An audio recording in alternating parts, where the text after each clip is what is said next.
Hello and welcome to the Overly Animated Podcast, where we take animation seriously. We talk everything animation here, including RWBY, which we'll be getting into right now. I'm Dylan Hysen, and today I'm joined by Hayley Nabuurs. Hello. And Andy Potter. Hi. Today we are getting back into RWBY Volume 6, this time talking Episode 10, Stealing from the Elderly. I'm not a fan of that title. It's so long. There's so many bad titles this year. This is maybe I think my that least wins, favorite though. one. Yeah, still, I don't want to say that. It's just a fact. Okay. We talk RWBY every week here on the Overly Animated Podcast. Find us at overlyanimated.com. Search for Overly Animated RWBY on iTunes or youtube.com/overlyanimated for the YouTube version of all our podcasts. We cross-post all of them to YouTube as well to subscribe to not miss any future RWBY discussions. Check out all our previous Volume 6 discussions and find that at overlyanimated.com. This was the Rooster Teeth first premiere of Stealing from the Elderly, IRL, and we always talk about the Rooster Teeth first premieres here on the Overly Animated Podcast. Spoilers for this episode and all previous episodes of RWBY. Hayley, does this episode continue our streak of good episodes in Volume 6? It sure does. Ding, ding, ding. Woo! Amazingly enough, it does. And I think it was actually, I really enjoyed this episode and was engaged with it throughout, which was awesome. And I so wish it was longer because, normally cliffhangers are kind of silly and whatever, but I actually am excited about this cliffhanger because there was some awesome Bumblebee action happening, which was so great. And maybe Adam will finally be gotten rid of, which would be awesome. And I wasn't exactly happy when Adam showed up, but I feel like it's steering it towards the conclusion of his storyline. So I'm happy in that respect that he's here. Yeah. But yeah, and I think all the interactions with everyone was great. And it really was a very forward momentum feeling episode. It was very engaging, I feel like. And I noticed there was some really beautiful animation moments too, for some reason, in this episode. It was wild. So yeah, very good. Very happy with it. Wow. Hayley, very happy with this episode. Adam, if he dies next episode. That's asking a lot. We'll get into that, but that's asking a lot. Next episode. What I heard is Hayley really liked this episode because Adam is back. I think that's what she was specifically trying not to say. Yeah. I was happy that Bumblebee is bonding over their hatred of him. Yes, that does seem to be their main bonding element. Yeah. Andy, what did you think of this episode? I think this episode is kind of like an episode I usually wouldn't like because there's just nothing, a lot happens, but nothing really happens. This is all just set up for what I think is going to be the finale. At first I thought the finale was going to be an Atlas, and now I'm starting to think this is the beginning of the finale. Everything's going to start happening right now during this big event. But somehow it just works. The humor really lands at a lot of points in this episode. Adam is horrible, but the show seems to finally acknowledge that he is horrible in the correct way that it should, which is better than he has been in the past. And we have these amazing Bumblebee moments and these amazing moments where RWBY is in charge and the protag in this episode. And so I think it comes together in a way that's a lot better than a lot of the the sum is a lot better than the parts here. And I'm surprised that this ended up good. I'm not really crazy high on it, but I think it works well enough, and I'm excited for next week, which is what it's trying to do. Yeah. Yeah, first time I watched this episode, I was not crazy about it, just because it contains, I think, two specific plot elements, which I'm typically not a fan of. One being Adam, and and two being a random giant robot. I cannot wait to discuss that. That was insane. Voltron crossover? Yeah, it is. It's the Atlas. Yeah. It's really thick. Yeah. It is. It is. It's so thick. We're going to get into this. But, so the first time I watched it, I was like, really? That's what we did here? But then I went back. Sure is. And I rewatched it, and it's actually a good episode. Yeah, it's another good episode this season because, there were, Andy got into this, there's a lot of, plot elements here that we've been looking for, and we continue to see this season. There's another great RWBY episode as RWBY the character.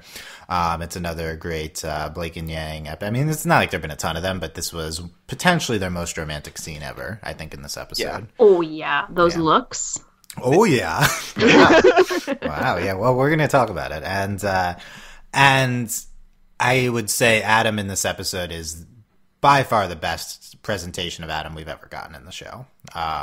Andy started to get into it, but the show seems finally aware of what Adam is and what type of person he is, which I think they've been aware of before. They just haven't been careful to portray him that way. Like, I think Adam's always been who he is. He's always been this incel edgelord, type guy. But the show's never really gone out of its way to show that he's that and that he's wrong. And this episode does the best job of that ever by far, I think. And I think also, like, the beginning of the fight scene with Blake was really good. There's some nonsense with the old ladies, and I don't know. And Weiss, not crazy about the role Weiss was forced into the episode, but she had some good reactions to stuff.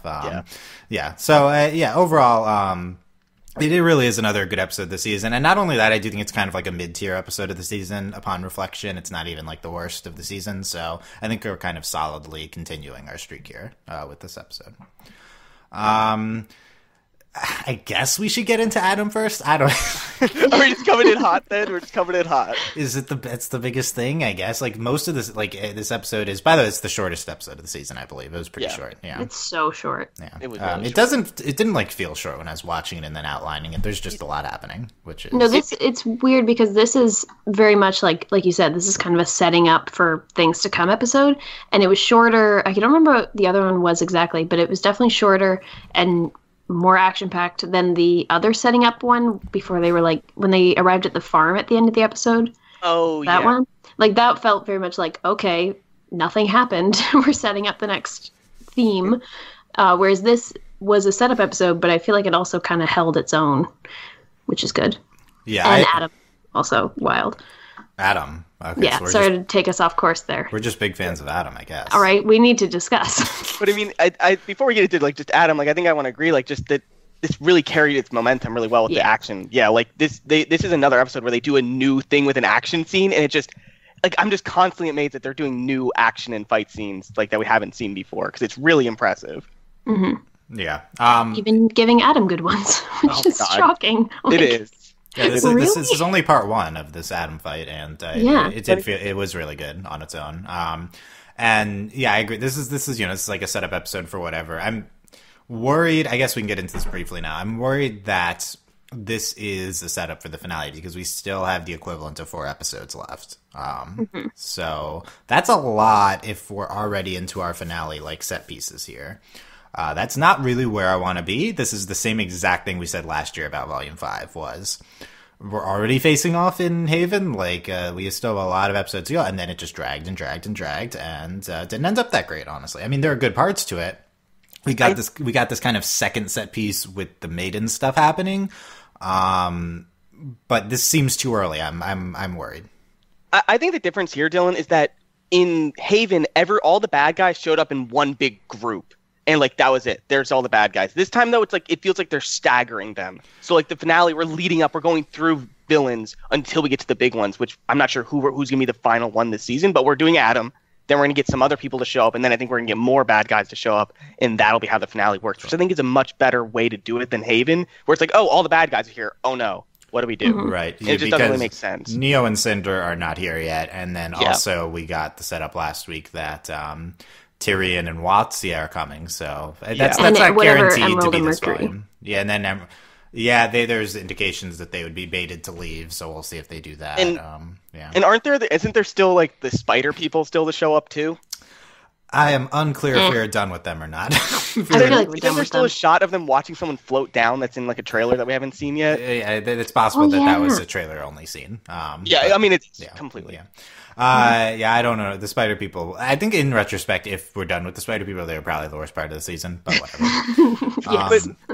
I think I agree with you though, Dylan, that this is still really quick. I just think I don't think it's even close to as bad as Haven is all I mean. Well, look, I mean, it's all worry about the future, so it's unfair to judge it yet. I've just seen this before from the show. We set up too quickly for the finale. Why don't we just spend more time doing things and then limit ourselves to the last 2 episodes of the finale? That's what every other series does, but RWBY feels the need to spend, because it has shorter episodes, I guess, so it feels the need to spend 5 episodes in the finale. And I think the previous finales have struggled. That being said, this volume has been fantastic, and it's done a lot of things right that previous volumes haven't done, so maybe it'll do this right too.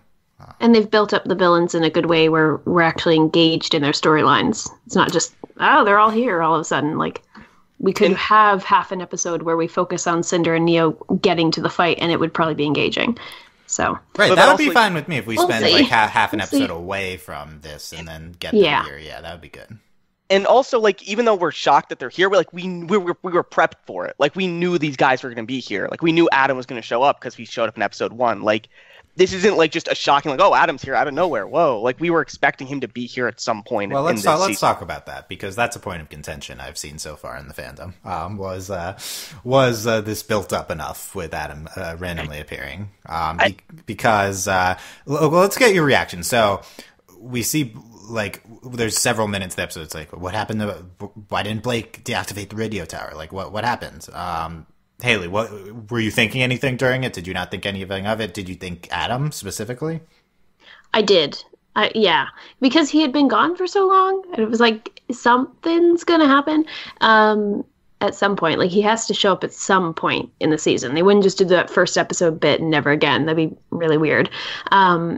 So when they said that, my first thought was like something happened, like she got taken prisoner or whatever. But then I was like, oh, but Adam would make sense in that context.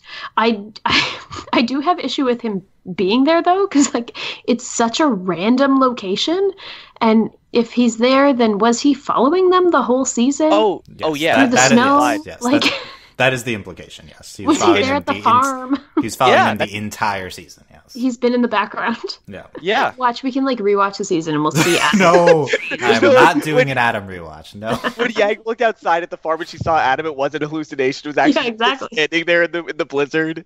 Like, maybe it is, because I remember when he showed up on the train, right? At the very beginning of the season. I think that is genuinely the implication, is that I think it is him, when Blake right? saw Adam on the train, she thought she was seeing things, but no, it was literally Adam. It was now. him. That's Yeah, the I twist. think it would have Yeah. been okay. I can't believe I'm saying this, but I think it would have been better if they showed him more in that context. How dare you? Like, I don't want more of him. But just if they had like maybe just one more time where that happened closer to where we are now, it would have made it feel more logical.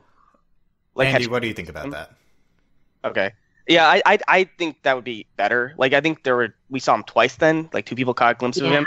Maybe like a third time would be nice, but And still. that was like at the beginning. Yeah. But did you think Adam when you? Oh yeah, 100%. Yeah. But that's just because I'm prepped by this show and I know how the show works. When Bumblebee separates, like they're either You know it's coming. like no, because that's their struggle together. Like each pair of characters has a conflict with somebody else, and these two's pair is Adam, and we're separating them from the group, and Blake's going off on her own. So Adam was just going to have to show up here, and he did. Yeah, I'm gonna say I'm happy with the lack of Adam that we saw as a build-up, because I'm a big proponent of the I've said this before, cut your losses. If you have a bad storyline, don't lean into it. Yeah. So I would have preferred if we killed Adam last season. That's what I was talking about in Volume 5, is cut your losses, kill Adam. But if we're not, and we were planning on killing him this season, then I don't want to just have him the entire season. I think what they did with him was great. Like, show him once in the beginning. Keep it minimal. Have ghosts of him, and then explain it here in minimal dialogue, basically. Yes. That he's just been following Blake the whole time, and it's perfect for his character that he's been doing this. That's the thing. Like, this is the best thing they could have done with Adam. And I want to elaborate on that point I said, where this is the best presentation of Adam, is because the dialogue that Blake has with him, you see the contradictions in what he's saying. You see the flaws in how he feels about Blake, and the dangerousness of that type of feeling. It evokes a very specific type of person in our world, I believe. I think like a lot of people have the reaction like insult to Adam, right? Like, this is he's been this character, I think, for a long time. He's always been like the scorned by Blake and is angry about it and doing terrible things. And here we elaborate on it in a lot more detail. He says he was waiting for Blake to be alone. He says, "Why did you have to come into my life and ruin everything?" And Blake says, "You stalked me across Anima. I don't want anything to do with your life." And he's like upset that you threw our memories away. And I let you go once already, Blake. I'm never making that mistake again. Right? So he comes across as like this stalker, this obsessed person, and Blake is like just healthily letting go of a past toxic relationship, and he is continuing to kind of be this abuser to her. And I thought this was a shockingly clear presentation of that dynamic. Yeah, which is I agree. refreshing. Yeah, definitely. Because in the past, I feel like he's had this, and I think that what we've reacted to from him negatively is this aspect of his character and, well, his entire character. But the problem is that it almost feels like in the past he was presented as like, oh, he does that, he's terrible, but he's so cool, right? Yes, like you want to yes. see him because he's cool, and he's, I guess, sympathetic in that way. But here they're just like very clearly are saying, no, he's really crazy and like dangerously so, and this is a completely unhealthy relationship, and he's not cool for being the stalker like edgelord. So I'm so much happier with this portrayal because it's great in the show, and it also parallels like really interesting dynamics in the real world too, which is great. Yeah, and like you said, Dylan, I feel like they've kind of figured out that he's not a good person and someone that the fans should be like really loving, because he's a bad person, and they're finally showing that. And yet Blake is like calling him out on it, which is great. And she isn't being portrayed as like, oh, she ran away from her boyfriend, and like, oh, she's why does she hate him so much? Like, no, they're showing that it is completely healthy and powerful and courageous for her to step away from him. Yeah. Which is awesome. I agree.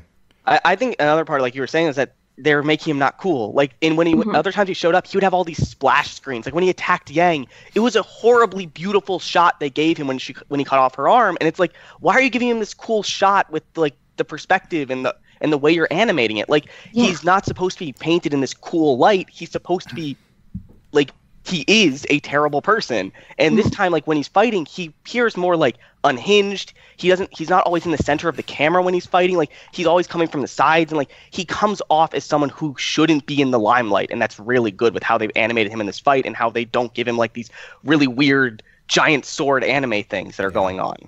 Yeah. I do think the show has always been aware that Adam's been a bad person. I think he's kind of always been that way. The issue has been exactly what Hayley said, is that they portrayed him as cool, and Andy did a great job of giving the details about that. And that's what the fans react to. They're like, oh, he's so cool. He's this cool character. I like him. You're not supposed to like this type of character.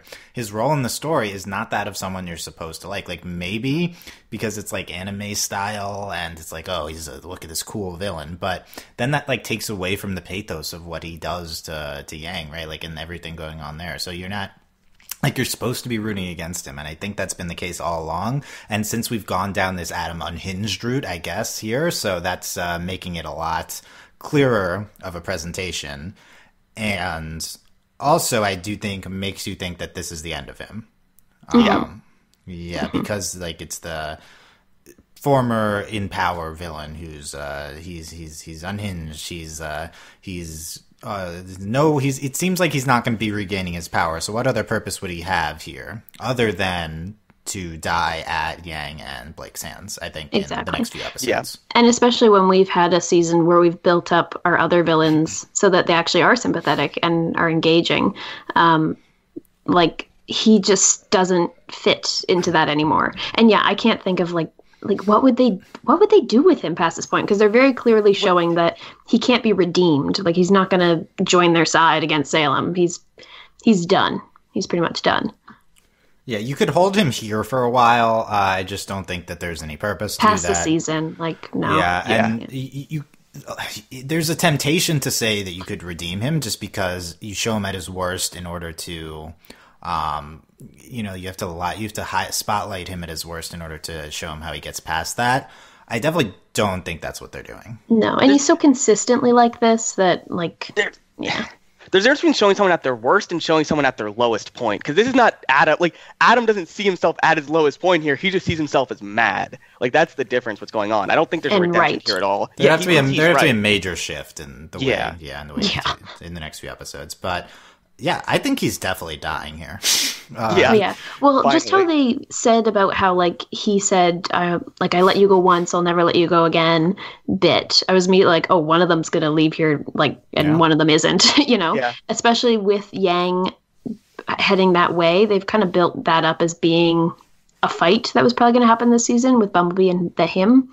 And they're definitely setting that up. And I think, I don't know where else it could go if that isn't the way, where they fight him and he, like, they kill him.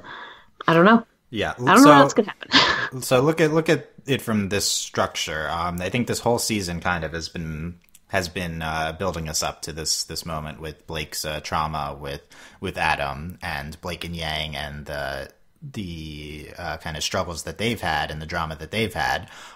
It's all a result of the end of Volume 3 and what they went through with Adam. And if you look at it from their 3-season structure perspective, the thing with Adam happens at the end of their first season, quote unquote, the first group of 3 seasons, and then this next group of 3 seasons is dealing with the ramifications for, like, that's one of Blake and Yang's main 2 things.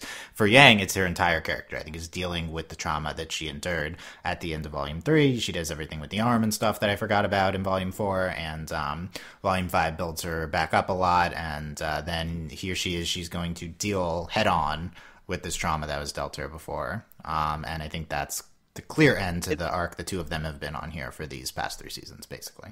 And it's literally an exact mirror of what happened in Volume 3, where Blake's fighting Adam and she shows up late. Like, it's literally the exact same thing. Yes. Yeah. It's very satisfying thematically, too. It is, yeah. Also, the first time it was in a burning building, and now it's in a snowy forest, which I think is also a cool touch.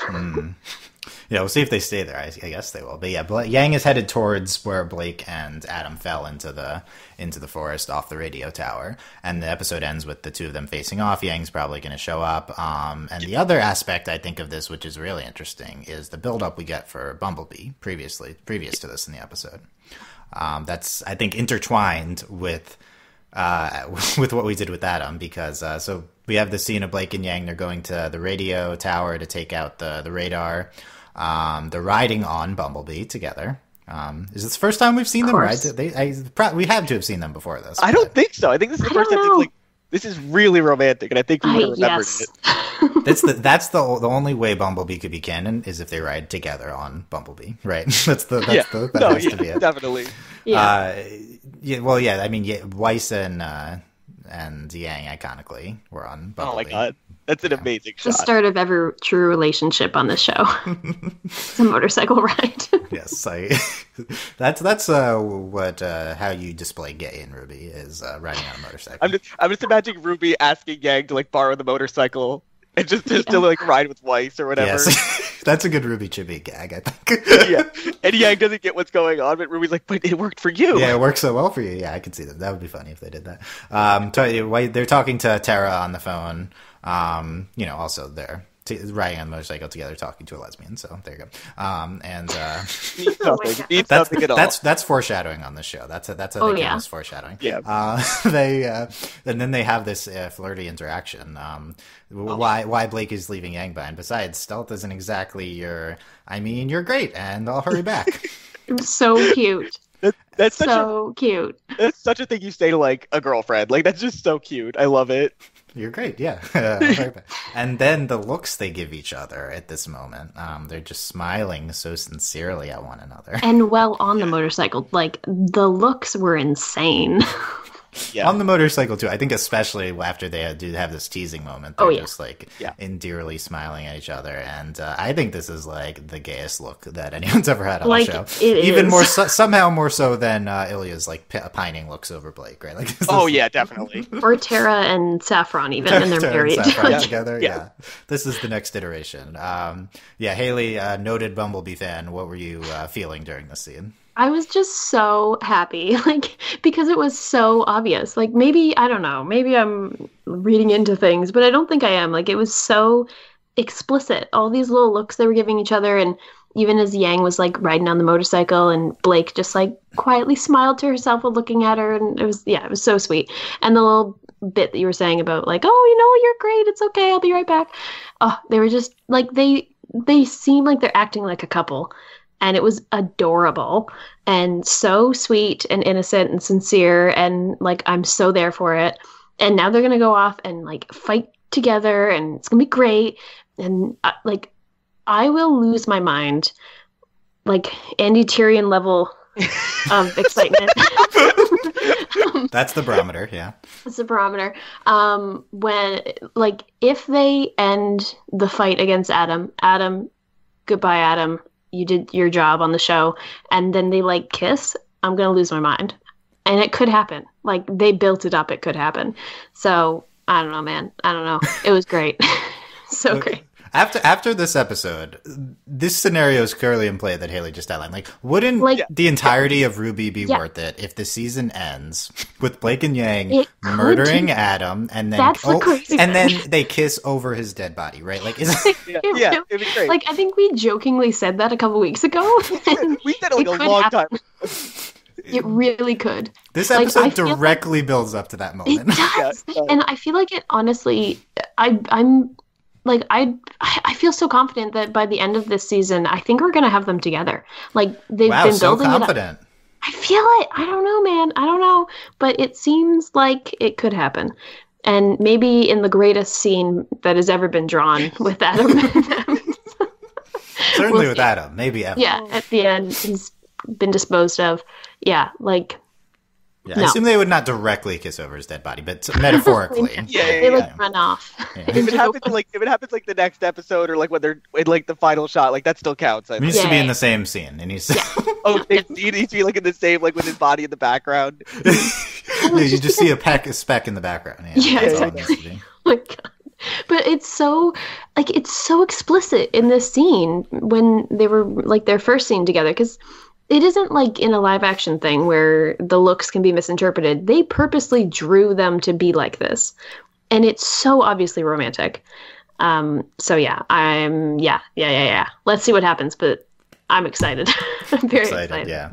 Yeah. Andy, what are you feeling about the prospects of Ken and Bumblebee at the end of the season after this scene? I don't know about end of the season, but I'm 100% sure we're doing Bumblebee now. Like, I could not say that before. Like, I still was not sure even after the scene in the barn at the town with the apathy. But now it feels 100% like we're doing it. Like, this is what we're doing. This is not a friendly relationship. We're not like if they try to tell us this is just like friends don't talk to each other the way that Yang and Blake do, and the way that they sit on the.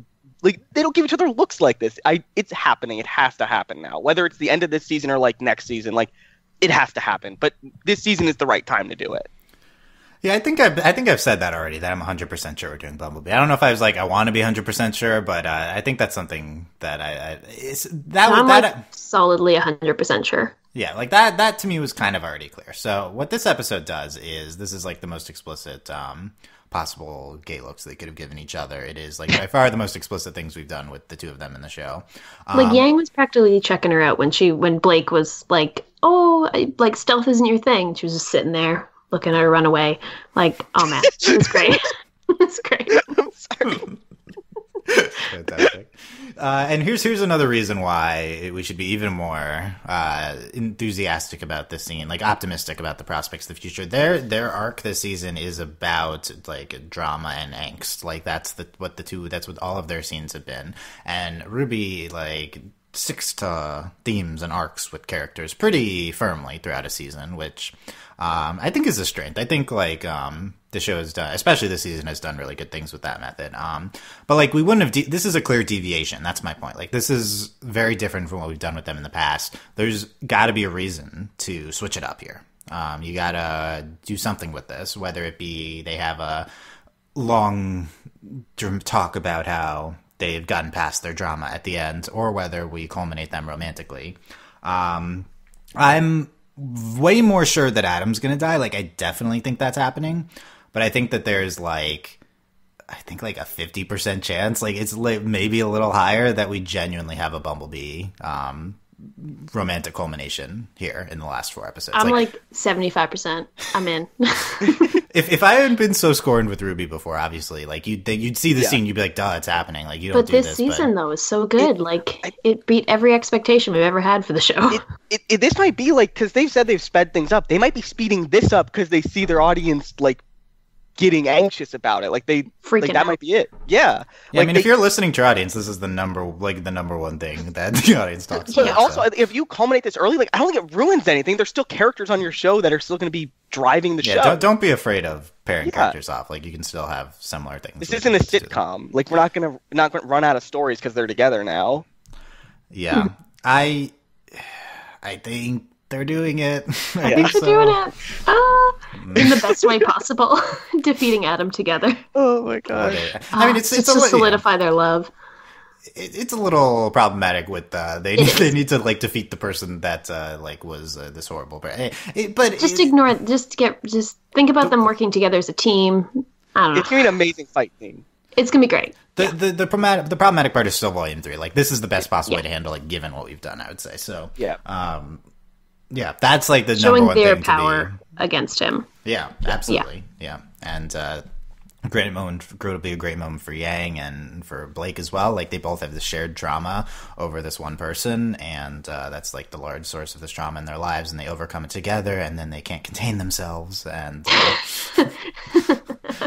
I think we're Bumblebee kiss or bust now for the season. I mean, not bust. The season's been great regardless, but I think this is like. Gonna, like, I'm excited for their little quips back and forth during the fight. Because I think it's going to be good. That's good too, yeah. Okay. Also, there's definitely going to be like some kind of comment or some kind of shade thrown about like her being the new girlfriend versus Adam. Like, Adam's going to be like, this is your new girlfriend, is it, or something? Like, that'd be great. Please don't. No, please don't do that. There'll probably be one about like, oh, you said you were stealthy or something like that. Oh, yeah, so you should call back to this. Oh, my God. Oh, my God. She just like drives through like the forest on her motorcycle and rams him with it. And Blake's like, yeah, you're not stealthy at all. Okay, so we'll be tracking this Bumblebee and Adam stuff, obviously, through these. This is now the number one thing to be excited about. Oh, yeah. Nothing else matters, just Bumblebee. Nope. I mean, White Rose is not happening compared to... happening this season, yeah. Yeah, compared to what's happening, this is actually happening. Will we find out why Weiss and RWBY were together in the intro? No, probably not. No.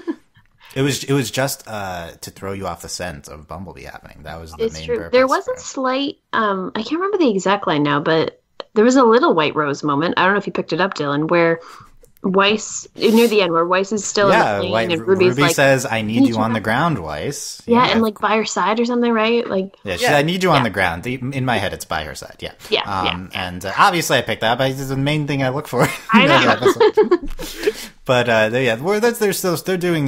Maybe they like switched. They originally planned for a Bumblebee slow burn, and they're switching it to Ruby and Weiss now, which I think would be a good call. And talking about like listening to the fans, and then and I do think that's the thing they're doing. They've talked about this before in like AMAs and stuff, and I don't know. I think we'll see. Okay, we'll see. Yeah, we'll see. Okay, there's other parts of this episode too, so let's. Are there? Are you sure? John's plan is in effect here. Oh my God, this is such a stupid plan. Andy, it's a great plan. It's such a good plan, Andy. What could have gone wrong? Unless we knew that Adam was stalking us the entire season, then. Like honestly, it would have worked. Well, I mean, okay, why? There's a lot of things wrong here. Why is Saffron allowed to come into the base with Weiss with a baby? Like, why did that? Yes. Like, that's the first step, and why is she allowed in? That was suspicious. Baby Adrian is part of this plan, and I know crying. Is that his semblance? Him crying really loud? I think so. Because there's like shockwaves that come out from him. No, please don't say that. I saw it as a semblance. I did. I'm sorry. It was an effect type thing. All baby semblances are crying. Yep, that's how it works.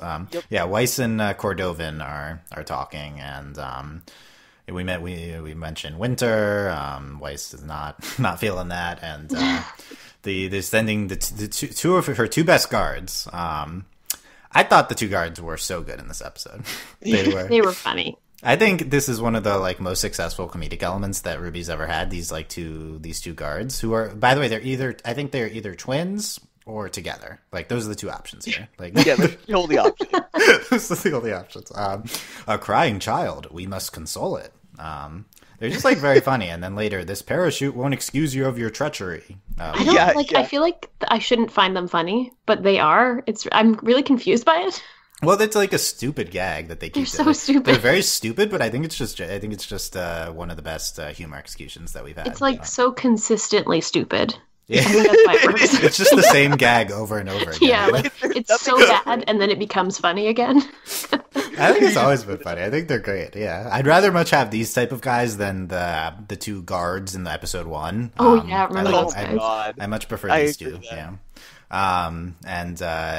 Weiss goes onto the plane with Maria, who she snuck in on a suitcase. Do you have issues with that part of the plan, Andy?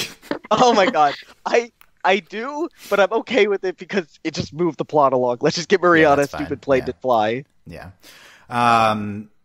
So meanwhile, Ruby, Nger, Crow, and Oscar are Slash on the Oscar. cliffside. And I want to point out the only line Oscar has this episode. Yeah. Oscar says, "Hey, this is going to work," to Ruby, and kind Thanks, of gives Ruby Oscar. a look. So, Hayley, were you feeling the rose garden with that line? No. No, okay. I just because the problem was the whole time I was like, is he Ozpin? Like, can I tell? But I think this hints that it is Ozpin, honestly. So last podcast we came to the conclusion that we think that Ozpin has taken over Oscar for good now in the in between period from 2 episodes ago and last episode, and he's like pretending to be Oscar now in the meantime in order to like push them in the direction he wants to go.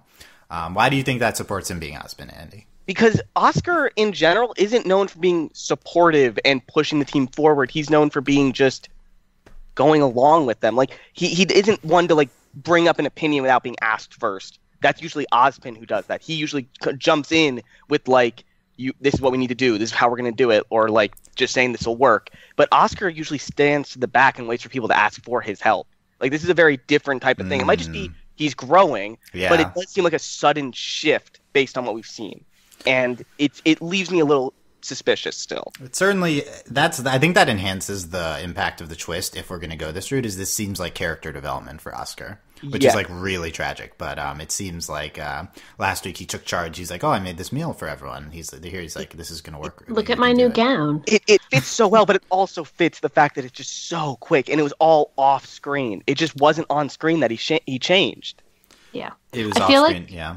I feel like we're like that meme where the guy has all the Post-it notes and like the strings connecting them. yes, that's us. Here's my biggest evidence for this supporting her theory is the fact that he only has one line here.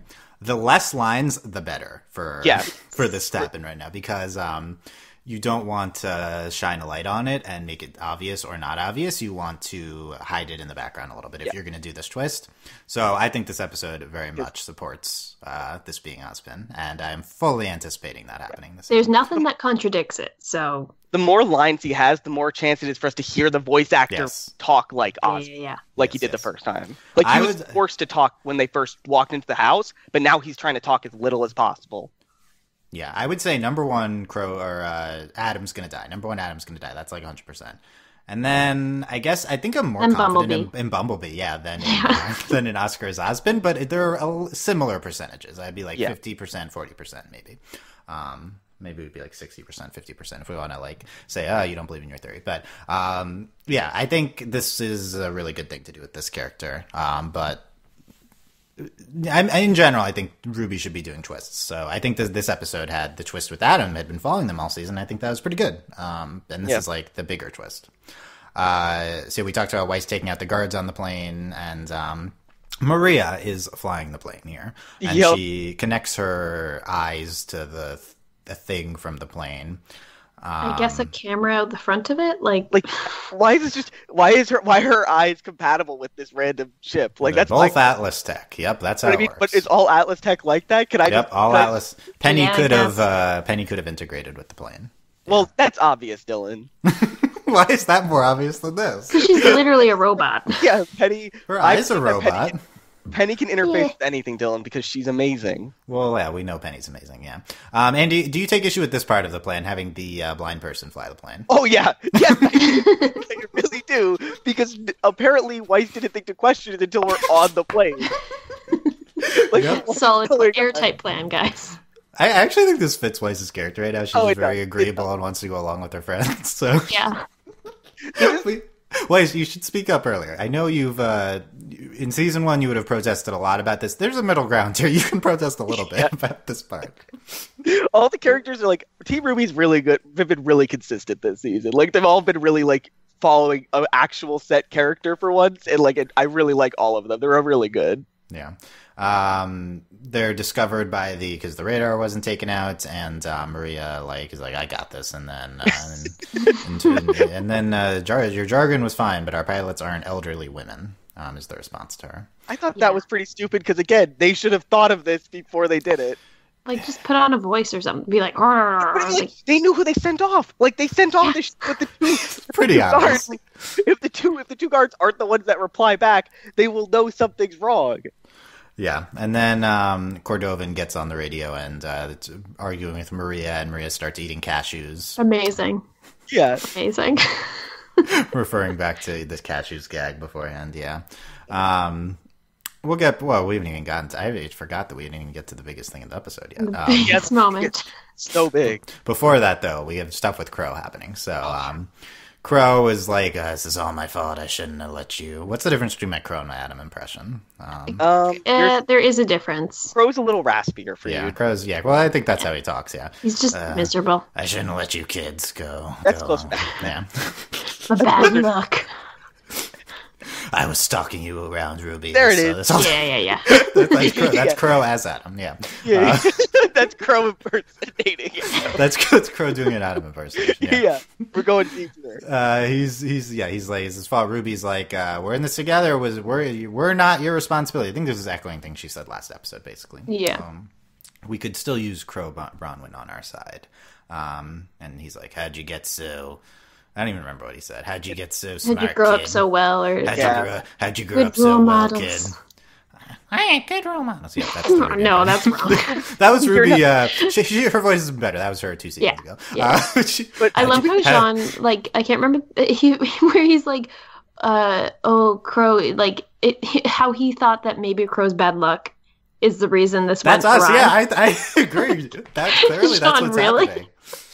John is like actually like speaking for the fans here. Like, what are you saying, Crow? Are you saying your semblance is bad or that you just hate yourself? Yeah. Like, what's going on here? It's kind of all the same, I think. I'm so done with this plot line, honestly. Like, it it seemed stopped like they were moving. going somewhere good. Yeah, but now he's okay. just, So here's the thing. What are we he's doing? just with sad. Crow? I know. Right? Like, Because stop. our Deadpool for the season is certainly number one, Adam. I think Crow is a firm 2 here. Oh, yeah.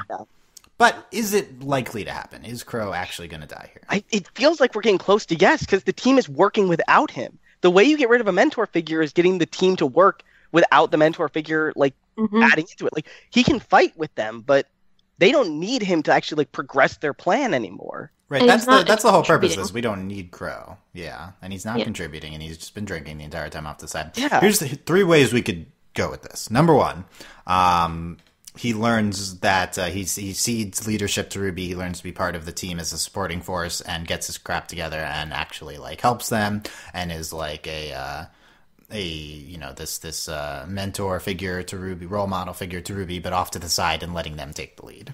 That'd be the good option. Number 2, he could die, and that would get him out of the way. Number 3, he could also like ride off into the sunset and just be not a part of this group. You know, maybe he journeys Seems off. the least likely. He journeys off to find Raven or something, and he could just be written out of the picture without dying. Basically, is the point. I don't think they'd do that at this point. That feels like such a waste for actually kind of building up to something now. Like, I'm on for him dying right now. That's what I'm on for. I did actually, like, it's so sick, but when after John said, like, your bad luck might be causing these problems, and then he got all sad, I was like, he's gonna jump off that cliff. Like, I really did, because they showed Hayley. it. I was like, no, we can't go here. They are on a cliffside, right? Yeah, that's true. And he's like, it's my fault.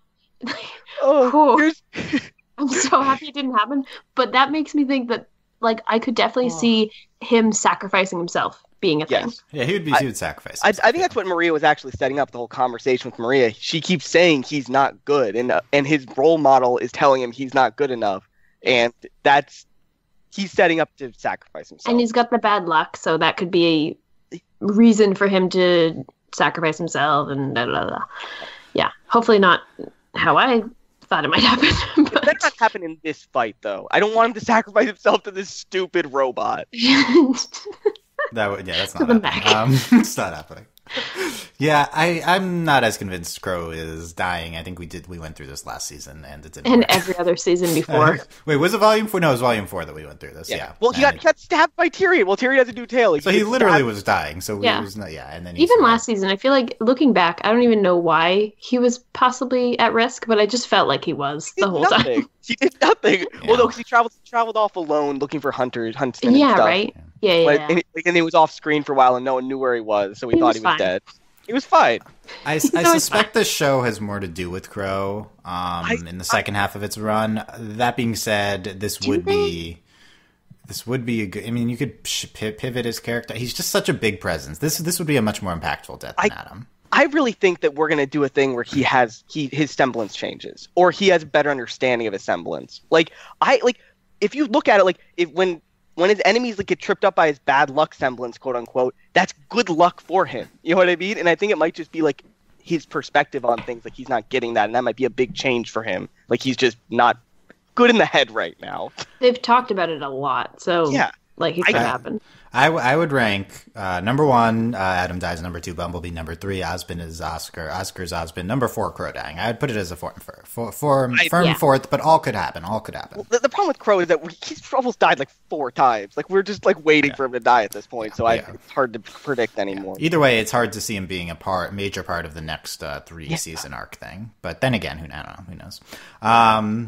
Regardless, I think we've been doing well with this, and it's been relating well to Ruby's character. Mm-hmm. And even though this was a note we already hit on, I think it's good to continue to put Ruby into the spotlight and reemphasize her leadership. And they're taking things into their own hands from Crow and Ozpin. For sure. Well, I think the difference here is that Crow is before they were doing stuff and Crow was following him. Now she's saying, Crow, you're following me. That's what we're doing now. And that was a little bit different. It was still a lot of the same notes, though. It's fine. I've been without any notes on Ruby's character for a long time, so I think it's fine if we're gonna, I'll take whatever here. Okay, last thing is Cordovan comes out of the mountain piloting a giant robot, and it's coming around to face off against Ruby and Jur and everyone on the cliffside. And Ruby needs Weiss on the ground. This giant robot. Hayley, what was your reaction to it? Immediately, Voltron. Immediately. I think at first I was like, we're doing mechs on Ruby. Okay, here we go. This also correlated with me the first time I actually watched the whole Genlock intro. Oh my god! Preview thing. So I finally did it. It was this a model for that show? And they're like, where we should put this? Let's put this in Ruby. That'll be cool. That's possible. It could have happened. But yeah, it was so insane and so unnecessary. It could have been anything else. It didn't need to emerge from the mountain, and it also broke the rocks. So this is a one-time thing. This is what they should have used. This is what they should have wasted their one-time robot on. Yeah, I know. It was guys, you have you're a military base. You could get a plane or it could have just shot missiles. Exactly. Yeah. This was not the moment where you're let's bring our unstoppable, thick mech out. This is not that moment. Right. I mean, Cordovan does, reference the unnecessariness. She's we have to show everyone the power, the might of Atlas, right? Yeah. Chill. She's just a ridiculous person. So insane. Yeah. Also, I feel it's walking was kind of funny, and it didn't seem very efficient in terms of walking. It was going quite slow. Yeah. So. Okay. Yeah. Andy, what was your reaction? To the robot, I just immediately thought about the Atlas, and I thought it was really thick. And Atlas Voltron, not Atlas the Arctic. Yes. But I don't get why we're doing this, because it feels really unnecessary in a lot of ways. I don't know why we're fighting a giant robot. We have enough villains this season, but that's kind of consistently the problem with RWBY. Yeah, if you haven't seen Voltron, the end of season 7, that was also the first thing I thought of, was this is direct parallel to the Atlas robot randomly. This isn't as stupid because it's not a ship that then doesn't have the capacity to... It's not built to be a robot. And then it just transforms into a robot. They didn't even build it to transform, Dylan. That's the worst part. It's about transform after they built it. It transformed on its own. How did that happen? At least they established that this is a thing they built. This was built to be a robot, at least. Look, see my rant about the Atlas robot in this. I think it was our first pod on RWBY seasons, or on Voltron season 7.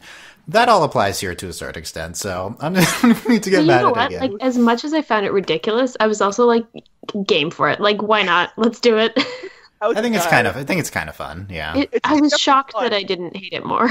It's definitely fun. It's just I don't know how wired or how we're gonna fight this. It's gigantic. And I'd be surprised if this lasted beyond next episode or something. I was does Ruby get out does her scythe work on this? I don't think it does. Silver eyes? I don't know. I mean, it's not grim. I think probably Weiss's dust stuff could be freeze it or something. It's walking the water, freeze the water around it. That's an important question. Can Weiss summon apathy now? Because she can summon the things she beats. Sorry, this is like kind of a side. Did they beat apathy? Is that how that worked? Well, she threw fire at them and stuff at the end. Remember? Yeah, she killed them. I didn't even think of that until now. They're probably doing that. I literally did not think of that until this second when we talked about Weiss summoning stuff. Like, okay, add that to the theory board. Okay, well, that would be really cool. She drains the will out of Cordova with apathy. Yeah. Well, I don't think she's on the back. I think it's half of the season, but still, that'd be pretty cool if she brought it back. Yeah, I think that could. Yeah, now you said sorry. Anyway, I don't know why you randomly thought of that. But, I don't know. That's good. Yep. So there's a giant mech here. This was the promo for Genlock of the episode. Was giant robot, and why is it thick like that? It's so much extra metal that it doesn't need. Yeah, especially one person's controlling it. Yes. How is Atlas like so powerful? Like, I don't get it. Wait, whatever. Like the mech or the country? Yeah.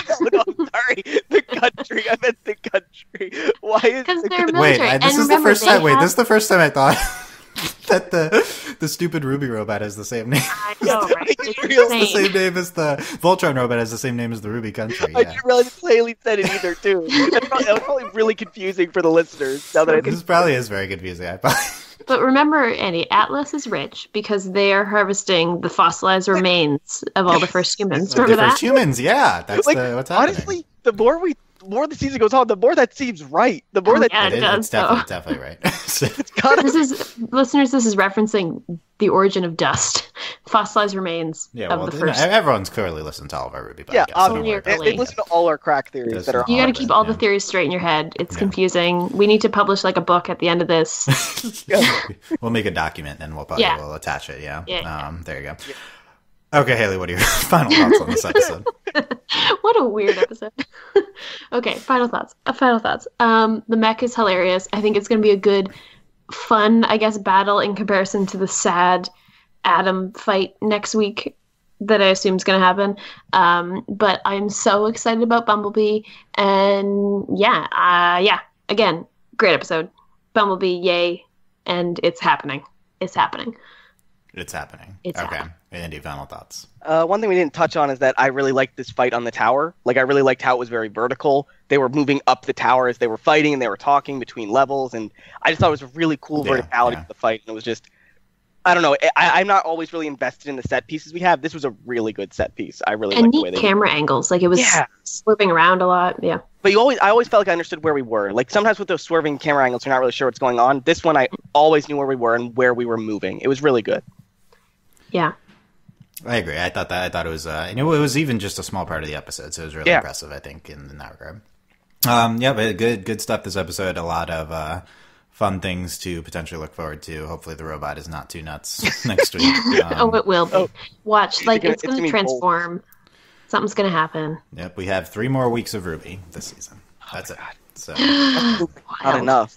Only 3 weeks until Bumblebee happens. For the first time ever, I'm actually really sad that we don't have more. I know, it's sad. No. Yep, it's sad. No iTunes review this week. If you want to get your 5-star iTunes review left on the podcast, go to the our RWBY iTunes feed, RWBY Overly Animated, and leave a review there. Ombudsman Corner. Andy, please apologize for the tale last week. I'm sorry, Just a guys. blanket statement. Apparently, the metal coating on his tail is a cover because in one shot you can see his normal tail. Why did you miss that, Andy? It was in one shot. How did I miss it, Dylan? How did I not watch his tail? It's encased in armor. Yeah, apparently that's different. Apparently that's. Okay. So I'm going to need you to retract everything you said now. Yeah, everything I was wrong. Yeah. I was wrong, guys. I was wrong. His tail is just really stupid now, not incredibly stupid now. Because it did improve it. Okay. It did slightly, but now there's a new problem, Dylan. How is he supporting this giant weight of metal on his tail? Very true. Okay, his tail's very strong. Okay. I don't. But then why does he wear armor like that all the time? Why does he wear this battle armor all the time then? You wouldn't think you'd need a technical genius, Dr. Watts, to make just armor for a tail. Yeah, exactly. It doesn't. Maybe it's the poison he worked on more. Yeah, that part seemed cool, but I still like imagining Tyrion refilling the poison. It's just so funny to me. That's a scene coming up. Will we see Tyrion next week? Does he even matter? Honestly, I feel like him and Watts are gonna go to Atlas, and we're not gonna see them till next season. That's possible, yeah. Like, because we thought we were gonna end up there, but now I don't think so. It's possible, but I'm really upset. Like, they keep like playing up Watts, and he's not going to be like as good as they think he's going to be. Like, they keep playing him up. And what if he's fantastic? What if he's that'd be great, but Dylan, he's not gonna be. I don't care about Watts. It doesn't seem like he fights at all. By the way, I think there's a possibility that this is kind of like a two-pronged finale, and this is part one, and then we do end up in Atlas. We still have a plane that they've Weiss is effectively flying it, so I think that they could just fly over to Atlas, and then the last two episodes are in Atlas, and they're fighting either Watts and Tyrion or Neo and Cinder maybe are there, but yeah. Do you think so? Is Winter going to show up this season if we go to Atlas? Like maybe Winter's the post credits. We name dropped her. Oh yeah, we did. Let's get maybe Penny's the post credits scene. Yeah, Tail. Oh my God, I don't have to wait for Tail to be the post credit scene anymore, Dylan. Tail happened already. Yay! So we'll start thinking about this. Hayley. No more of that. Yay. Yep. Okay, let us know what you thought of the episode. Is Bumblebee happening? What did you think of the stupid robot? Yes, confirm. Please troll Andy more about the tail in the comments. Yeah, I love these things. He loves it. Don't worry, he loves it. And you can come to our Discord to talk about RWBY. Very active RWBY channel. A lot of theories being posted. Oh, we didn't talk about Adam's stupid. How dare we? The blindfold. The stupid blindfold. Okay, people are obsessed with the stupid blindfold. There are no eye slits. Like, they're making Bird Box memes. He's Daredevil too. Some people say that. I mean, in one shot, you can kind of see his scars underneath. There's a scar, so maybe his eyes got scarred out. Is he blind? Does he have silver eyes? This is what people are talking about. If he's actually blind, I will be so upset, because he's like, why is he so good at everything he does? Like, it makes no sense. Because it's his semblance is like something to do with that. Literally Daredevil. Yeah, I have nothing to say about this. I don't really care if Adam's. So I assume we're not doing silver eyes with Adam. Something scarring with his. Yeah, if he has silver eyes, I think that would be horrible. Sums up. We're gonna have some reveal with Adam's eyes. Well, silver eyes would mean he'd have to stay, and yeah, exactly. That's not happening. So I'm of the camp that I feel like it is a literal Daredevil moment where he's got this blindfold and he got all scarred up somehow, but his semblance is allowing him to do what he does. It might add to his character if like humans did it to him. Well, oh wait, no, I don't care about Adam at all. I don't care. Okay, yeah. So there's our requisite Adam blindfold discussion. So yeah, talk about that on our Discord, and we'll get into that more there. You can get my opinions on Adam's stupid eyes on the Discord at overlyanimated.com/Discord. Support us via Patreon, patreon.com/overlyanimated. Thanks to our current patrons, especially our patron of the podcast, Shin, aka Shinjeki no Kyojin, and thanks as always to our patron executive producers, John Ryan, Steve, Alex, and Hugh. Back next week for more RWBY, and potentially relevant to RWBY fans is that Young Justice Outsiders premiered this weekend, and Andy hosted our first podcast on the first 3 episodes of Young Justice Outsiders, so check that out. If you're a fan of that show, there should be probably 100% correlation between... If you're a fan of RWBY, you should be a fan of Young Justice. You should. If you're a fan of Young Justice, you shouldn't necessarily watch RWBY, but it's not... It's a square rectangle thing. It's kind of just a better RWBY in certain ways. And in other ways, RWBY has some stuff that Young Justice doesn't have. Yeah. Some stuff. Bumblebee. I think RWBY does have better characters. RWBY focuses a lot more on the main 4. Young Justice is kind of an ensemble piece. Anyway, there's some very good action stuff. Really dark season of Young Justice Outsiders. Really dark.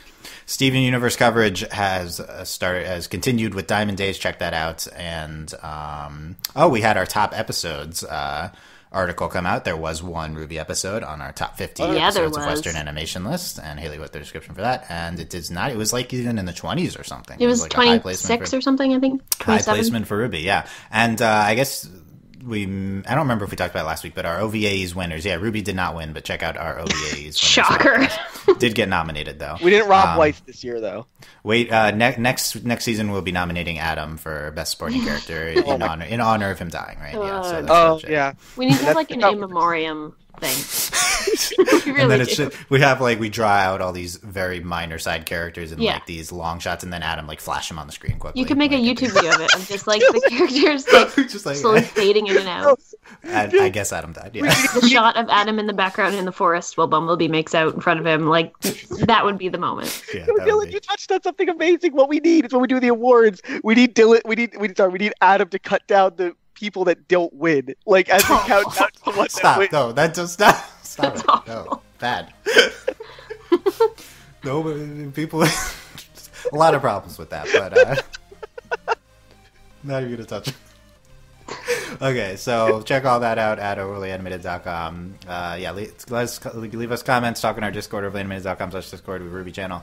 Thanks for listening, guys. We will see you next week. Bye. Bye. Bye.